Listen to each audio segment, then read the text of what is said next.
नमस्कार मित्रांनो, लग्नानंतर होईलच प्रेम या मालिकेच्या येणाऱ्या पुढील भागात आपल्याला खूप मोठा ट्विस्ट पाहायला मिळतो. तर मित्रांनो, पाहायला मिळणार आहे की धनंजय स्पष्टपणे म्हणतो की मी आता माझ्या दोन्ही मुलींना इथे राहू देणार नाही. तर विक्रम रागवत म्हणतो की अरे धनंजय, काय बोलतो तू? त्यावर धनंजय म्हणतो की मी माझ्या मनाची तयारी केली आहे. खरं तर मला स्वतःच्या थोबाडीत मारून घ्यायला पाहिजे. त्यानंतर धनंजय काव्यावर चांगला रागवतो. तेव्हा मालिनी काव्याची साथ देत म्हणते की तिने सगळं काही कुटुंबासाठी केलं.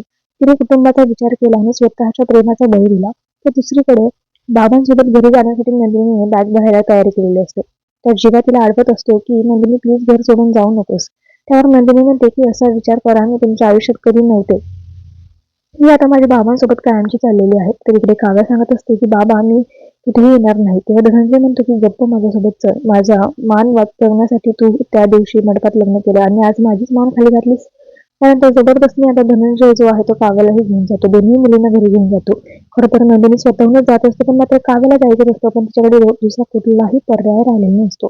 त्यामुळे आता तिला काही करून जावंच लागतं. तर बघूया आता पुढे काय होतंय मालिकेत.